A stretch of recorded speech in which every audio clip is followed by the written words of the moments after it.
welcome to yet another edition of Expressions. We have with us Dr. Anil Sahasrabudhe, who's the chairman of AICTE, possibly one of the most difficult jobs there is currently right now in the education system. And with him, we have Dr. S. Vaidya Subramaniam, who's the Vice Chancellor of Shastra Deemed University and an alumnus of Harvard Business School and quite a noted management expert. Dr. Sahasrabudhe, I'd like to begin with you. Firstly, of course, what is life like in Delhi after the rather peaceful existence I think you had in Pune? No, I think both are equally peaceful. I don't find, as far as location is concerned, I was in the far northeast in Arunachal Pradesh for about 8 years, 11 years in IIT. Yes, you were a professor there, right? Yeah. I am still a professor in IIT Guwahati, but on deputation here. Right. So I think I have gone through all places. So I find that when you are amidst the work, you don't realize where you are, and therefore you have no problems at all. Right. That's wonderful to hear, because currently you must be under a lot of pressure, sir, because the whole education system seems to be in somewhat of a disarray due to the pandemic. You know, sessions are not beginning in time, exams are not being able to be staged. The entire way of teaching has to be re-engineered in a way, so to speak. So what are the biggest challenges that you're facing currently, sir? The biggest challenge is changing the attitude of people. Right. That is the challenge, because this pandemic is not in our hands. No one has imported it by willingness. So it has come. Right. So we have to live with it. And therefore, whether the government announces lockdowns and then red zones where you are not allowed to move, and colleges not to be opened, I think we have to go by all that what is happening. And after the initial, all those issues, slowly things are opening up as well. And therefore, we should not worry too much. What has happened is, suddenly, because this came as a surprise to everyone, and this kind of lockdown was never heard of in our lifetime. Exactly. And therefore, it was suddenly like a shock for everyone. And therefore, to get adjusted, it took time. Some of us adjusted very quickly. Some of them are taking time, and some of them have still not adjusted and still cribbing about various things. So I think that is where we stand today. But having said that, I think most important thing is there is a transformation, there is a change which has happened, and people have slowly and steadily starting to accept it. I remember myself, forget about others. Yeah. In the first few days after the pandemic, I was never wearing the mask. I said nothing will happen. No sort of confidence was there. Many people. And when we realized that there is a big fear out of this, today when there is quite safe also, we still are trying to take precautions of highest order that is possible. So I think we have changed, we have transformed in a big way. As far as education is concerned, many institutions had problems of online education being not possible. In somewhere it was possible, but students were not able to join. I think these are challenges we are all going through, and therefore our job is becoming difficult, because I used to receive about 150, 200 mails every day, and they have jumped 100, 500 per day, and I try to reply to each one of them. That is my problem, and that 500 mails, sir. And of course, some of them I have started deleting now, because the content is same. 40 students will say that exam should not be held. Some people say the fee is not, being refunded. And from the same college, some of the students think that if they write in bulk, some 100 students writing the same mail probably will carry more weight than only one person. But I have been telling everyone that even one single mail which is having value, I respect it and I take cognizance of that and I answer to that. But if 100 people write the same thing, I will answer to one of them and delete all of the other mails. But I have to do at least reading and know what is that content. So it takes some time actually out of my schedule. Right. So is there an opportunity that India has currently in this crisis to actually prevent the outflow of students? And because we hear of campuses abroad perhaps not opening until next summer, and doing online classes. Is there an opportunity somehow for us to actually get those dollars in a way back to us? No, I think in a way, yes, because there has been a lot of disturbance everywhere, and therefore many universities abroad are not opening up, Yeah, and they are either doing online or their deferred joining times are, and therefore many bright students would not like to lose an year. yeah, Because this pandemic is such that we never know whether in another 6 months some change will happen. right. And therefore there is no guarantee about it. And therefore many bright students will try to take admissions in some of the good schools in India, whether it is IITs of the world, IISc of the world, many good private universities like Sastra and also IIMs. I think many of our students certainly will get into Indian system rather than going out now at this juncture. And therefore, saving in terms of dollar exchange, which was happening, will reduce to some extent. But some people will take risk and wait for a matter of Right, 6 months and may decide still to go out. right, These are possibilities. We can't rule it. But I think our chances have brightened up. Number one. And right, number two, the challenge which we had in terms of online education, in terms of creating course content online, except a few IITs, IIMs were leading in that. Many of the other institutions were not prepared for that. I think they're all getting geared up. And the bright spots that are existing in even tier 2, tier 3, I think some of the lectures very interesting from a very small place. right. Online, it has become viral. I think there are, the diamonds which were lying idle here and there, they are getting shine now, and probably we will have better education for all others also through various mechanisms. Is there anything that caught your eye, Dr. Sahasrabudhe, in terms of these diamonds in the rough, so to speak?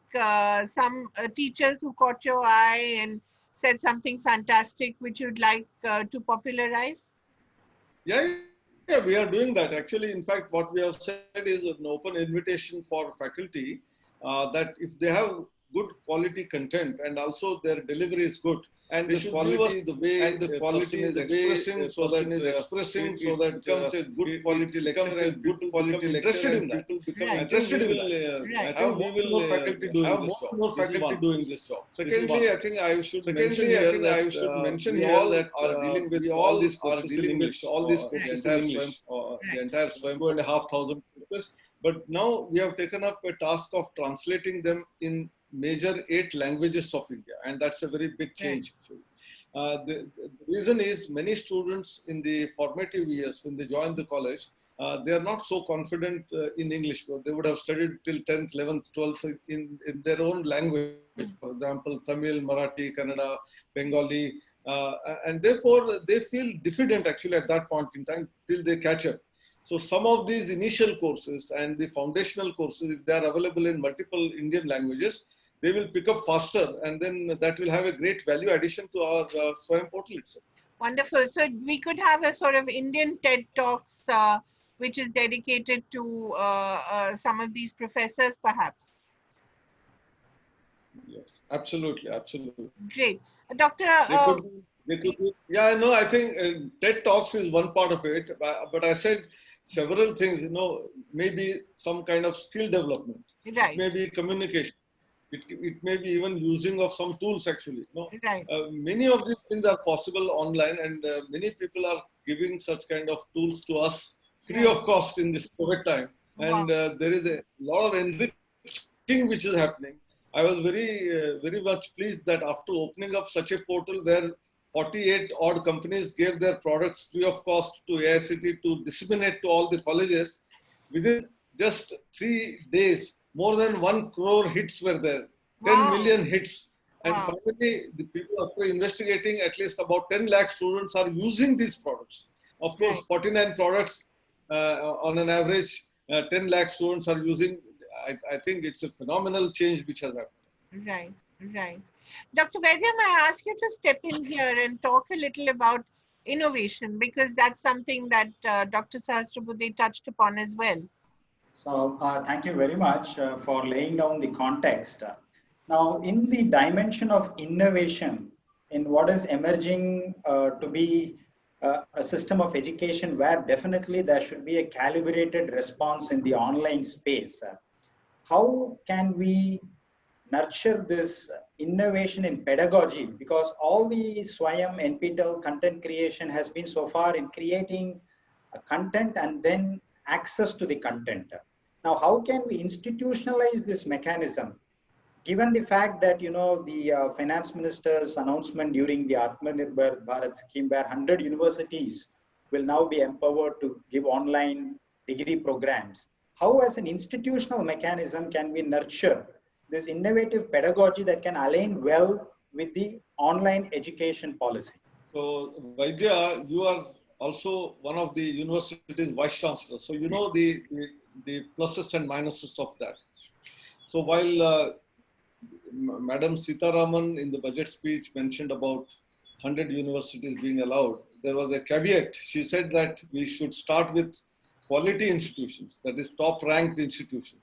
So it should not be opened up for anyone and everyone, and thereby degenerate the quality of education being imparted. That is number one. Number two, not all courses possibly can be given in an online mode. Some course of, say, the domain of arts, maybe sociology, maybe economics, and some part of philosophy may be very easily given in the form of an online degree program. When it comes to some of the courses and programs where experiment are very important, learning through an experiment, online experiment is very important. In that case, probably there are challenges, and therefore we should be treading the path very cautiously. I'm telling, even in the field of humanities and social sciences, for example, psychology, possibly may require still not online, but sometimes face-to-face mode of teaching learning. Whereas some other domains may be fine. Commerce, you can do it very easily. Management, you can do very easily. But some aspects of management, again, you will require probably face-to-face mode. I think, and that when it comes to science, chemistry, physics, or for that matter in engineering, maybe aeronautics engineering or civil engineering, I think a lot of content is actually hands-on, looking at the experiment and using those tools.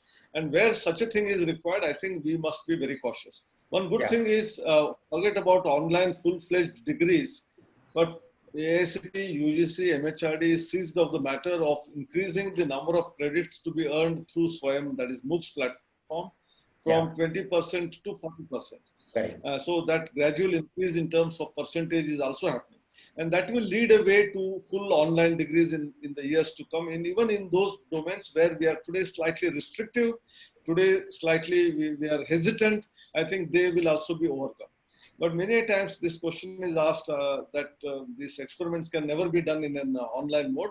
But I beg to differ. There are experiments which can very easily be done in an online mode. I'll give a lot of examples that simulation-based experiments where a software is created and an experiment is actually simulated. You don't have an equipment, but anyone, anywhere can start using that tool and can tweak with the parameters. I think two great advantages in simulation-based experiments are, at a time, on a physical equipment, only one set of people can use it. That is one group or one individual student. Whereas in a simulation-based experiment, simultaneously 10 lakh people can do it. So I think it is more empowering, number one. Number two, the changing of the parameters is much more flexible. You have to digitally change the parameter, the speed that you are giving, the electric voltage that you are giving, the current that you are feeding. I think you can change this parameter instantaneously. Whereas to physically change that and get the data from that. So I think there are clear, distinct advantages in some kind of virtual experiments, but there are certain disadvantages. The disadvantage lies in actually running of the things. For example, I often give the example of pilot. So if someone is trained only on a simulator for flying, and then suddenly one day you say that you take this aircraft and start flying, I think neither he will be confident, and people who are sitting in the aircraft will also be confident in sitting there. And therefore, he has to sit as a co-pilot, learn from the pilot for some time, some flying hours, and then start taking off actually. But the entire training that was given during this simulation-based training comes handy because he's fully prepared actually to see the difficulties that are going to be encountered. So I think there is a judicious mix. So I think therefore blending is what we talk about today, rather than calling full-time, full online degree program, we should start talking about blended learning program and gradually change the blend. See, we have different types of blends. We take apple juice, we take mixed fruit juice with different combination. So we should have something similar here too. So how much theory, how much practice, how much online, how much, and gradually move forward in this direction. Yeah, I fully agree with you. Given the balance that we require in a system like this, and also since you began saying that the biggest challenge is the people, the attitude of the people, and now that there is also a chance that we might move from the current levels of 20% to 40% online. How again, since we are going to border on innovation, how can we make this a collective responsibility? That way, let's for example say one course being taught by two faculty members, one from the IIT, other from a different institution. That way, there is also, you know, an osmosis of best practices, and then the faculty also get trained over a period of time. Institutions also become independent, and they can start creating their own courseware to contribute for a bigger purpose like this. So, can we innovatively also create a crowdsourcing mechanism of creating content as we move forward? We are doing crowdsourcing for the translation, which I mentioned in the beginning. So in the 8 languages, no IIT faculty will be able to translate all these courses into different languages. So we need the support of faculty and also. How can we be original contributors? How can other faculty members? I'm coming back to that. So I said, yeah, I understand why there. So I think the first step was translation was also supposed to be done by them. It's impossible for them to do it, and therefore we are opening up and then crowdsourcing. Number one. Number two, there are already a couple of courses where people from IIT and people from some of these universities, for example, one course is going to come and you will be surprised. I'm not mentioning it's, I don't want to take the thunder out, you know. So faculty from NSIT in Delhi, you know, it's now a university. Netaji Subhas Institute of State Government College, it converted into university, along with IIT Jammu, have created a course, and that would be absolutely not only theoretical, but during the class there will be a lot of experimentation. I think even IIT faculty have not done such an experiment. I think we are getting a lot of talent, and as I said, gems are there, diamonds are there everywhere. We have to only mine them properly and then shape. Well, most of the diamonds, unless you are given proper shape, it will not shine actually. So I think that is the job that regulator, facilitator will have to continue to do. And we are already seized of the matter. And few things are already happening. Okay. So I think more so in the beginning. You know, So now, if I want to just step outside the orbit of this institutional framework, now how can we again capture the resources that are available outside educational institutions? Now, how are we going to get those who are experts from the industry, those who are experts, who are entrepreneurs, those who are in fact are subject matter experts but not formally educated? They can also be contributors. So, are you also thinking of capturing that type of knowledge through a framework that goes outside the formal educational institution orbit? Vaidya, it's very important. In fact, our entire NEET portal, which I have referred earlier also, National Educational Alliance for Technologies, is actually a paid service. Actually, a student has to buy the seat and then go through that. And these are all artificial intelligence based personalized learning. So depending on the status of where you stand today in terms of that course or subject, that tool will take you forward in learning higher levels of learning. Actually, that is what it is. And it's a paid one. And therefore, what we did as the government, both MHRD, AICTE, is to identify good companies, good products. And after every 4 students buy this product, the company has to give 1 seat free. And this 1 seat, we will give it to socially deprived sections of the society, be it SC, ST, or economically those who are poor below a particular income will get it free. So while taking care of, not that because I'm well-to-do, I will be able to get that in, but it can be also available for others too. Actually, that is what we started with. But now many companies have come forward on their own, giving it free of cost. Actually, entire product itself for at least a couple of months in the beginning during COVID crisis.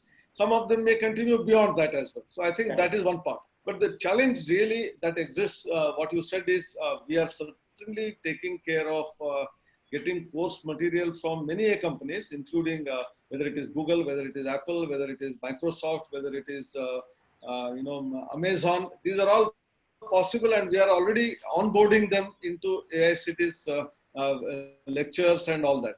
The trouble where it comes, I will tell you. When we say that these credits also can be transferred in terms of university examination, there is a challenge.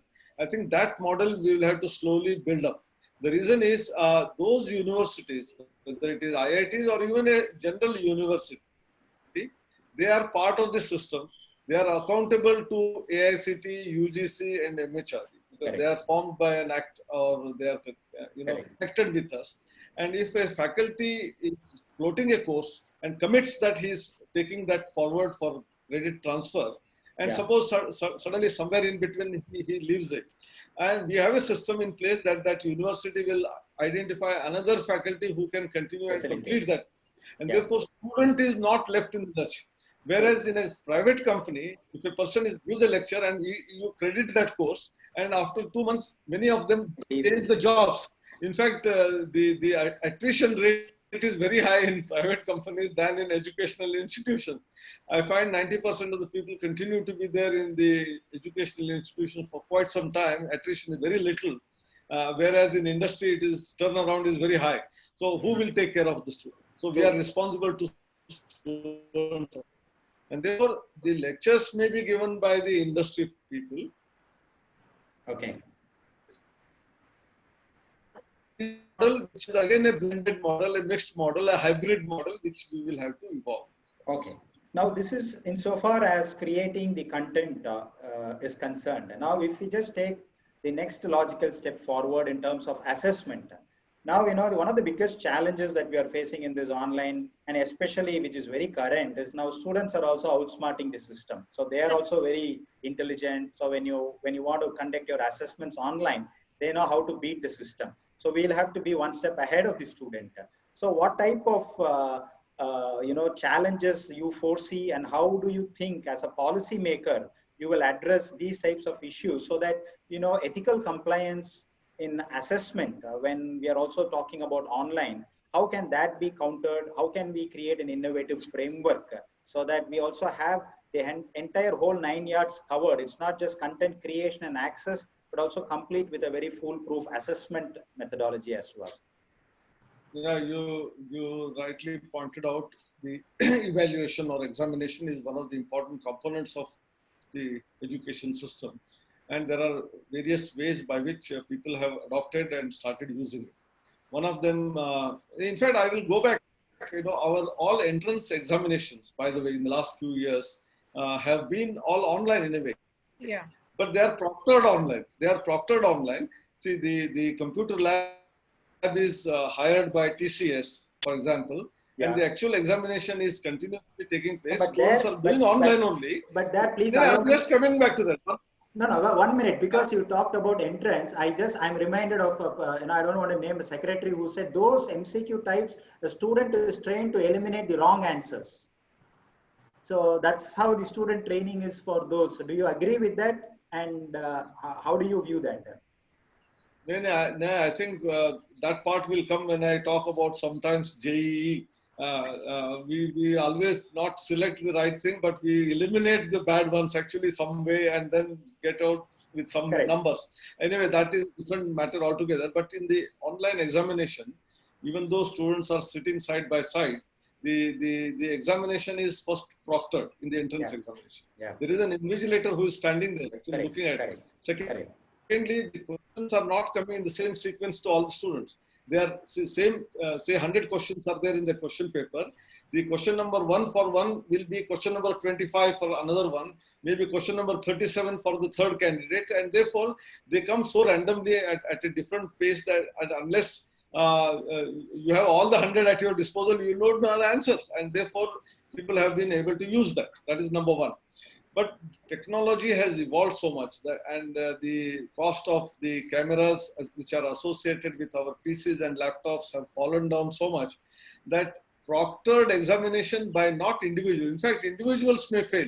The camera will not fail. So there are already tools which have been established where you sit before a camera. Now I'm sitting before a camera and I'm talking to you. If by chance, while speaking here, I look here and there for more than 10 seconds, the computer will stop the examination itself. Yeah. So to that extent, technology has evolved, and therefore, probably cheating in such system is not possible. I agree with that. Huh? I agree with that. I recently had that experience with my son, Dr. Sahasrabudhe, where the camera is so quick to point out a malpractice. Even if you're looking sideways, it gets it immediately. It's better than actually being in an examination hall. It's quite amazing. Dr. Sahasrabudhe, just a couple of questions I'd like to bring in and then again go across to Dr. Vaidya. We have some people asking, is there any change in curriculum that's going to come about to suit the new post-COVID learning? Is there going to be a permanent change?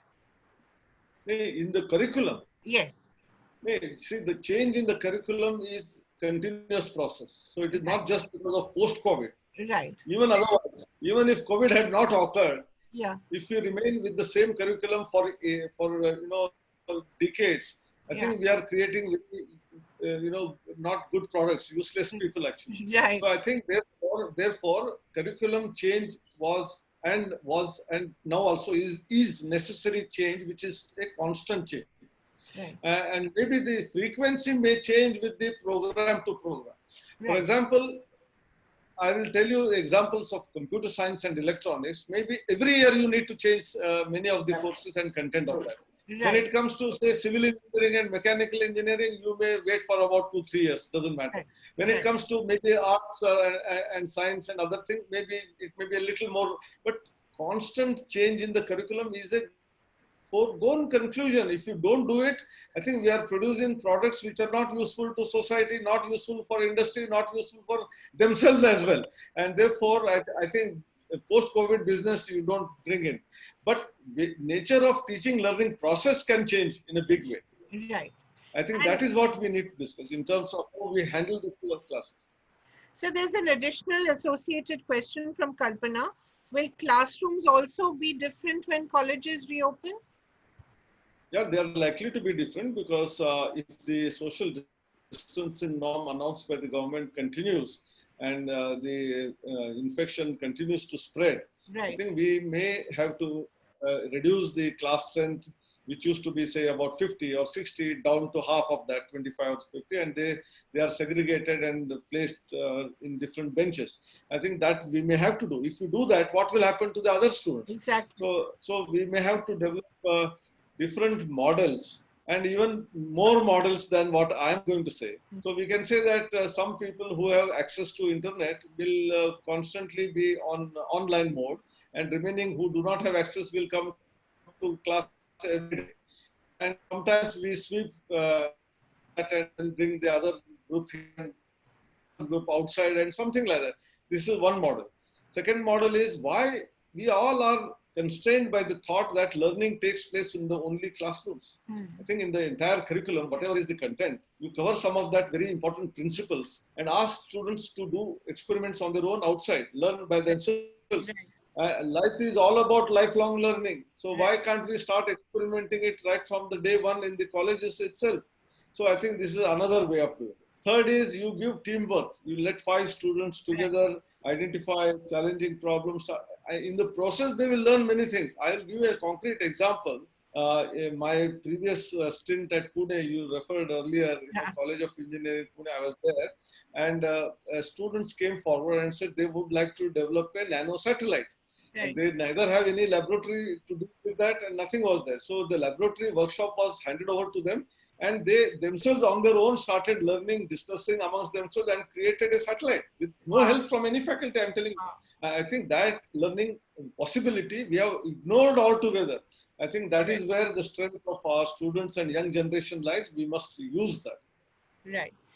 Just another question. Can we hope to have a fully online, full-time engineering degree at any point of time in India? Not immediately, I told already. So we are gradually increasing the percentage from 20 to 40%, which I have already said earlier. But as we go along, more, virtual labs and connect with the people, many aspects will start getting covered. I think more and more online will happen.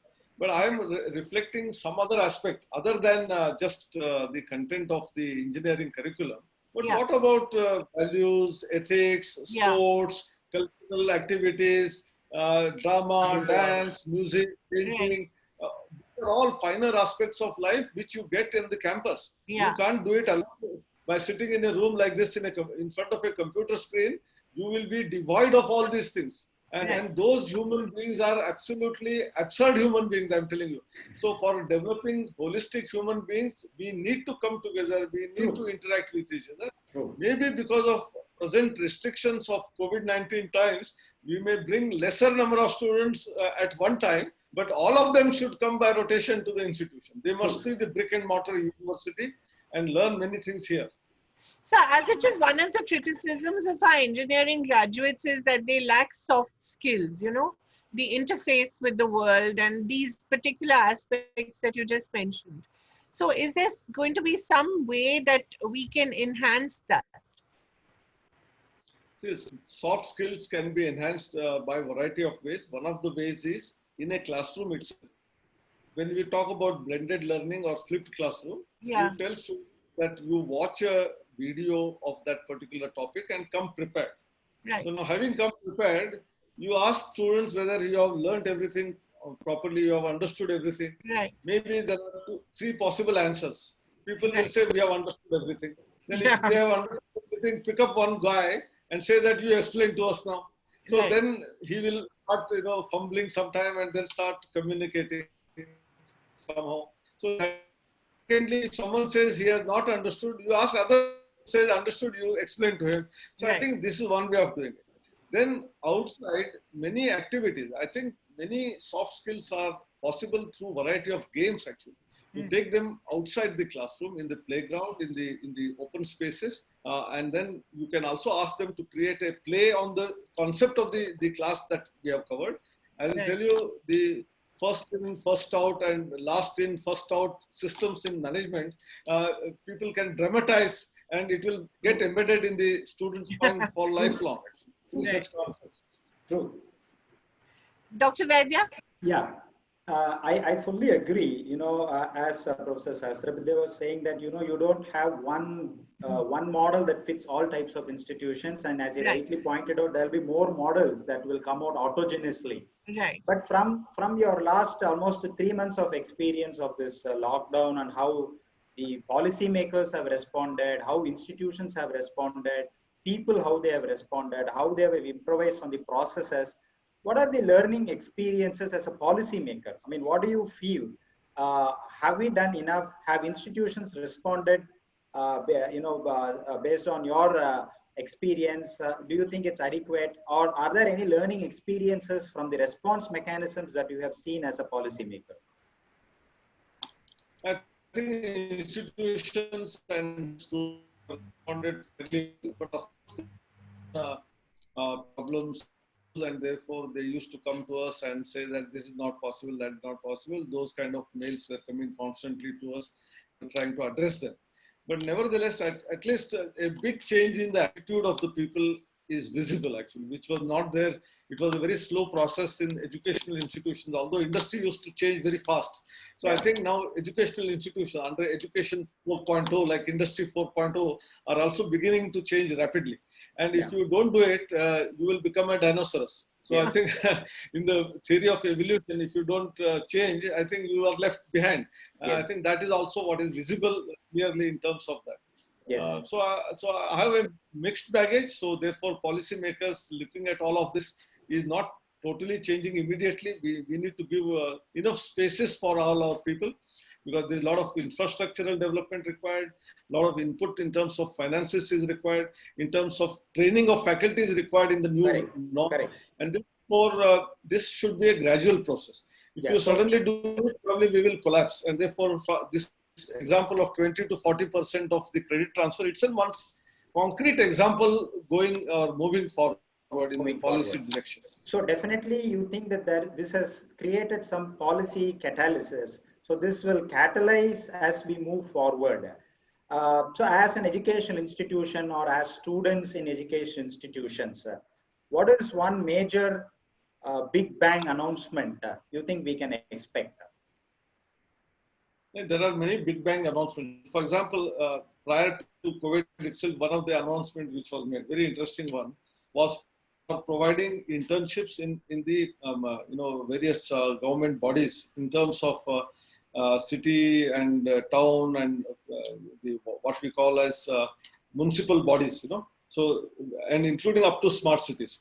Yesterday only our minister and Minister of Housing and Urban Affairs launched a portal with 45,000 internships being made available on that portal, right from a small town to a large city. So I think this is where the real problems of life, which the industry and society is facing, will be known to the student, whether it is in hygiene, whether healthcare, education, whether it is supply of electricity, the road maintenance, each one of those challenging problems, and how do we need to address them. Yeah. One is they learn that, and secondly, they will contribute by bringing in some out-of-the-box solutions to that. Yeah. So it is a win-win situation for both sides. Yes. This is a beginning. So this was a big announcement. And similarly, in the process of this 100 universities being allowed online is another area which has been announced. As we go along, we learn lessons and start making announcements, policy announcements. And most interestingly, our new national education policy is around the corner. Yeah. There are many things which people will think that it is because of COVID, but wide of COVID also it was going to be there. Many interesting things. People will know very soon how effective this new education policy is going to be, and that will help fight all of these kind of problems which are likely to come in the future as well. True. Dr. Sahasrabudhe, there's been quite a delay in the new education policy. We've been hearing of its arrival for some time now. When do you see it likely to happen? I hope it is going to come up very soon, because HRD minister has also announced, and it had already gone to the cabinet once, and then some reviews are asked to be made. Probably any time it is likely to come once. And suddenly this COVID crisis came. Otherwise, probably by this time it would have been there. Right. The last 3 months is actually firefighting for the government and all bodies actually. Yeah. Whether state governments, central government. Yeah. And likewise, the if you had noticed, yesterday the Times Higher Education Asia rankings was released. We had good number of Indian institutions figuring in that, including Shastra, I will say with some humility. Now, likewise, in the NIRF, which is the Indian ranking system, do you think there is going to be a more pronounced effect of these digital footprints in campus that need to be captured in the ranking framework, which I think is not fully captured? And now that we are going to stress on online and digital, how are digital footprints in campus going to get captured in these ranking mechanisms? Do you have any idea about that, or can you suggest something? First of all, Vaidya, I'm sorry, I should have congratulated you in the beginning itself for the Times Higher Education ranking, where you have the place. But better late than never. So I'm congratulating you formally now in front of everyone. And secondly, as you rightly pointed out in our NIRF footprint, whatever parameters were decided about 4 years ago, they were based on certain presumptions at that point in time. Correct. And like we say, curriculum has to be revised continuously. Ranking system also needs to be revised based on the requirements of the day, the society's expectations, aspirations, and all that. So I'm sure there will be parameters which will come in, which will have great significance on the digital platform and digital usage and all that. But more important than that, what is more important probably is, we all talk about in the UN Sustainable Development Goals. How green are the campuses is going to become more pronounced in the years to come. Right. Whether it is in terms of usage of minimal resources, whether it is in terms of recycling, whether it is in terms of energy, which is within the campus. Parameters also need to become prominent and important, so that we drive home the importance of all this, not only in the institution, because students learn from here, and wherever they go, wherever in industry or government, they will start practicing that. And this is one of the reasons why many private companies give a lot of software free of cost. Because students are trained in that, and whichever company they go, they will buy that software because they're used to it. Yeah. And the calibrated response mechanism to this online, because all these 3 months, everybody seemed to have created a euphoric feeling that, it's going to be online as we move forward. But I feel that that's not going to be the big case. And you have also highlighted this in many of the previous meetings as well. If you look at the journey of the Indian higher education itself, we had originally, the world's university was in India, so Takshashila or Nalanda, and then over a period of time we had colonial universities, which were basically, European models adapted in Asian colonies, and then we had nationalist institutions like IISc, BHU, and then post-independence we had IITs, and then we had public state universities and private universities, now liberal arts. So now we are at a crossroads where now online education is just picking up its pace. But I feel that, these universities will continue to exist with online education being visibly present across all these models. So how do different universities calibrate themselves to welcome online education? Is it going to be the same way in which all universities will welcome online education, or you think different universities will characterize this entry in their own ways? So what is your message to universities? How do we calibrate the entry, and how do we handle this online education? As you also pointed out some time ago, that each university should have that flexibility, freedom, autonomy, and same cap fits all is not going to be there. And therefore, naturally, we should allow that flexibility. But how one has to progress forward is because of such crisis. In the future crisis, if it emerges, we must be fully prepared. You may not go fully online, but at least the phenomenon of online education, we cannot give away, or we say that we don't want to do it. I think online is as required as the face-to-face move. So people have to understand that and gradually move upwards in the value chain in terms of doing better in the online part of it. This is the first thing which we all have to do it. Even online examination, in fact, online mentoring, online. By the way, there are some tools where we talk about ragging, we talk about psychological problems. There have been software, also companies who give online counseling actually. And they are found to be more powerful than physical counseling. I was surprised actually. I thought always that psychology or counseling face-to-face is more powerful.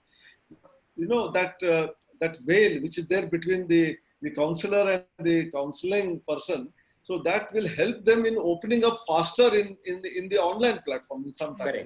And therefore, one of the questions which was asked in some other platform for me was, there are people who do not ask any questions. How do you do it in online? I said that does not happen even in the regular class. So not all students ask questions. Even though that comes in their mind that there is some problem, they are diffident. They feel that the question may be so poor in quality that people will laugh at me, and therefore they don't even ask that question. So I think what is needed is opening up, and making them feel comfortable in terms of the teacher is not going to take me to task, but he is going to be my friend, philosopher, guide, and help me. I think once that philosophy, psychology builds up in a student, whether it is online, offline, doesn't matter. He will come to you and take the advice, guidance, and then he'll argue. See, the best part is if a student comes and argues with the principal or the director and the vice chancellor, I think we have made it. So that means he is not afraid of the hierarchy and all that, and he is open up. And then he gets convinced also. When you allow him to have his space, and our words, he knows that we have that wisdom of 20 years, 30 years, then he will finally appreciate that. I think that is what is required in our structure. True. So having said that, since you are expecting institutions to prepare ourselves online moving forward, how do the norms and standards, will they also keep changing so that there is also an increasing requirement of online and digital assets in addition to the physical infrastructure? So are we going to see a very good blend mix? Because now we know there is this online libraries, journals, all of that is there. So that's creating access. But how do we, in the learning experience that we had so far, what are your norms and standards going to be as we move forward that's going to encourage creation of digital assets in campuses? When we started with the change in the approval process handbook, I'm talking about AICTE per se.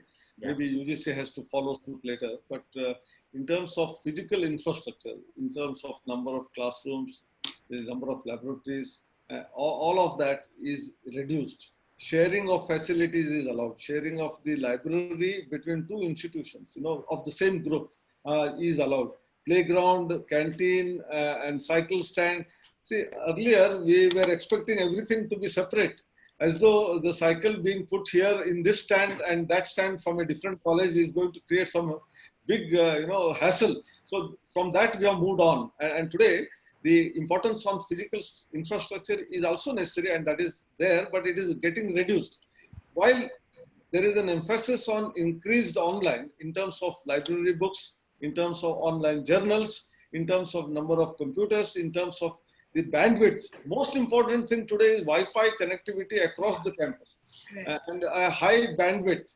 And that is the significant thing. And that will certainly keep on going on increasing, while the other part will keep on decreasing. I think that is the new norm as far as the policy is concerned in terms of higher education. Having said all this, what is significant and most important is how do we train our faculty to use this digital infrastructure.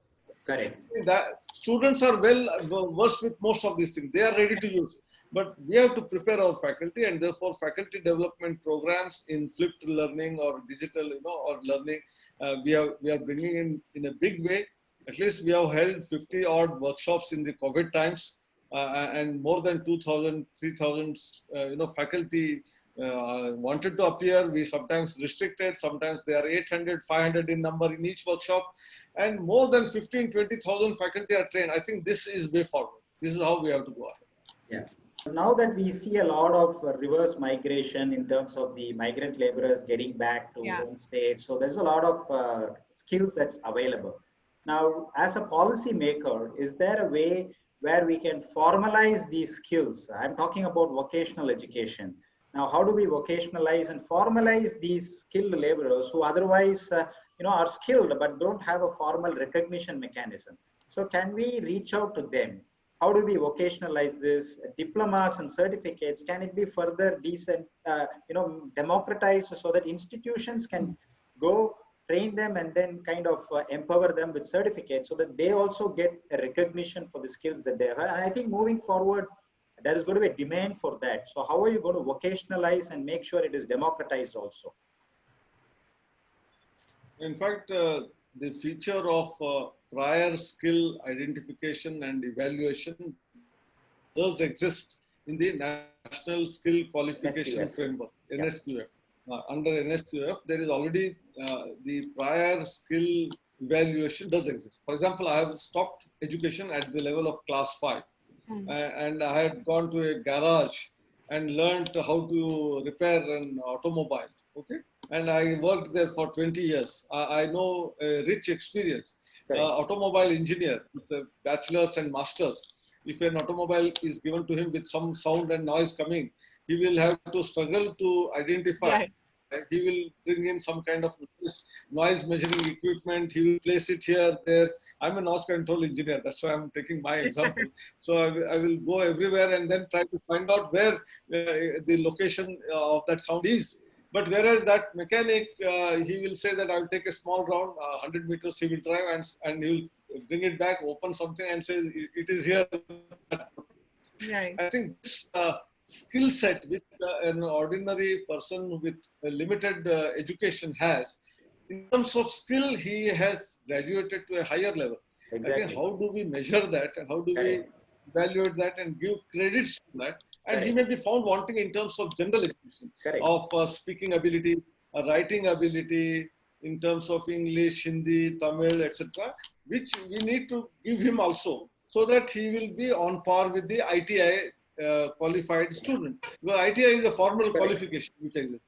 So can we take him to the same level? I think this does exist already, in fact, but we have not been able to use it. The reason is we are always skeptical about what will happen, who will say what, and therefore we are always afraid of taking, bull by the horn. So I think the time has come to really recognize. And very interestingly, people went from one place to the other place in the last 15 days. Earlier, they were not allowed. They were all very unhappy. And now that they have gone, many states have started mapping their skills. For example, Uttar Pradesh has received the largest number of people from Maharashtra, Rajasthan, Gujarat, and everywhere. So what they're doing is, while they are coming in, they are getting their forms filled. What is the expertise that he has? And either in that domain or a related domain, can we give him further skills, fine-tune him, finish him, and then make use of him? I think these are the things which are likely to happen. And we will have to move forward together, whether it is government or private sector. If we all put in our efforts, I'm sure we will come out of this crisis, which we went through in the last 3 months, and we will show the world the glory of India, that is Takshila Nalanda of the world, is again brought back to same level of glory in the future of education. We are bouncing back stronger, no doubt about it. With the Shastras of the world. Yes. Yeah, Dr. Sahasrabudhe, just a couple of one last question from a viewer, Arun Shekhar.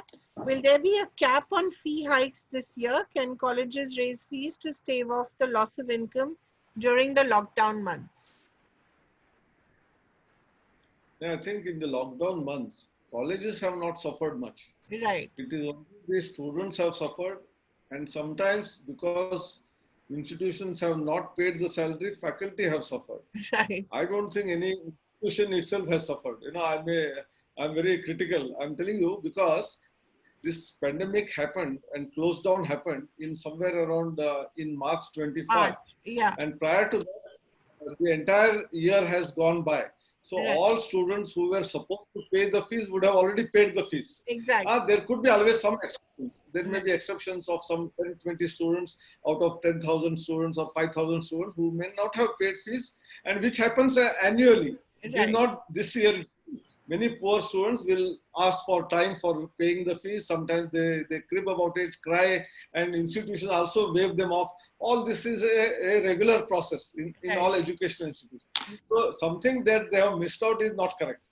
What we have said is, even for the future, for the next academic year, don't ask for advance fee. In many institutions, especially management institutions, which are postgraduate diploma institutions, they used to charge fees 4 months in advance. Right. And that is what we have said, that and if they don't pay within a given deadline, their admissions used to get cancelled and they used to offer the seat to another person. Right. Now that the entire session itself is going to be deferred, so don't force, because many students take bank loan to pay this fee. It is not that everyone has money in their bank account or pockets. Many students, except some top 20% whose parents have high income, they may be able to pay the fees and book the seats, but the rest of the people will have to struggle to make that, two ends meet, and therefore they'll have to go to the bank, take the loan. We are only asking for deferred payment, number one. Number two, we are asking, don't rise the fees. So every year there is some marginal rise which happens. This time, you should not put in that rising of the fees as far as possible. The reason being, when you are able to run with the amount last year, you should be able to run this year as well. That is what we have been advocating, and therefore there is no worry on the part of the managements of the institution. Right. But I want to assure the faculty and students that they are not to be worried. Dr. Sahasrabudhe, before we go, I wanted to ask you a cheeky question, if I may. How often have you been asked, were you the role model for the principal in Three Idiots? Because he's also named Dr. Sahasrabudhe, if you remember, played by Baman Irani. No, but I have told in informal sessions to many people. But I don't know whether I should speak out in Please do. Very interestingly, I was the director of College of Engineering. Right. And our institute is 160-year-old. Right. In 1854, and had a grand stone building structure for the main building. Right. Many film directors used to come for renting out the facility for creating the film. Right. And the institute, even prior to my joining, was giving it. Post my joining, I also gave to a couple of directors for shooting the movie. But my experience was very bad. because I don't blame them, because the whole film industry is like that. So Right. when they come, they have a big crew. Someone will put something here, there, and someone will smoke Yeah, inside and the it's a campus heritage building. and a heritage building. So I took a decision to stop giving the hall for film shooting, and that was known to my clerical staff, so they were stopping at their level itself. Okay. Because initially they used to send me, and then after my bad experience, I stopped it. Right. Because I told you, literally they were littering the whole premises, Yeah. and the whole work ethics culture will be lost actually. Right. If they were doing it fairly, I would have probably continued, I'm telling you frankly. So, the idiots team had apparently come. I don't know, I have not met him directly. Okay. So, this story I also have learned. So, that's why I'm saying that this is also from one of my cousins in Mumbai, Huh. who told me, after asking to some of the people involved in the film, because he was having some connect, and they asked this, he asked this question: how did you name Sahasrabudhe in that film? Huh? Yeah. So the answer given was, that is what it is. So we went there, and the clerk told us that you will not get the hall for the rentals, and so you have to go. They were very upset that they wanted a heritage-like type of a building, and they were moving around in the campus. The director's home, that is quarter, bungalow, had a nameplate, Sahasrabudhe. They must have Oh. read that. And they thought this principle is not allowing, this is a good way of taking revenge, So, and therefore they put this character, Sahasrabudhe, as the principal of the college, actually. That's what the story I have heard. And then, very interestingly, I met Sonam Wangchuk, who Right. is in Ladakh. So Yeah. he's on the AICTE board of education. Actually, we Okay. have boards of studies for different domains. So Right. he is one of the fantastic persons. Yeah. He has a great school in Ladakh, Yes. and the inspiration for that movie is Is Sonam Boundary. You know Wangchuk. that. Yes. Yes. So I asked him that, so you are also part of this. This is what happened with me, and he told me that I also did not allow them to film. In my, so they have done it elsewhere. They came to me also for screening that movie here. Shooting Right. this movie, and I also didn't. So I said, despite that, they have portrayed you in a better way, and they have not portrayed me in a good way. This is what I joked. On that lovely note, thank you so much for being so good and for answering all our questions so well. Thank you very much for being with us, and thank you, Dr. Vaidya. You added so much gravitas to the conversation. Thank you for being so good. Thank you. Thank you. Thank you. Thank you, Kaveri and Vaidya. Thank you. Thank you, Namaskar. Thank you. Vanakkam, vanakkam. Yes, and Vanakkam. all the very best. Thank you, sir.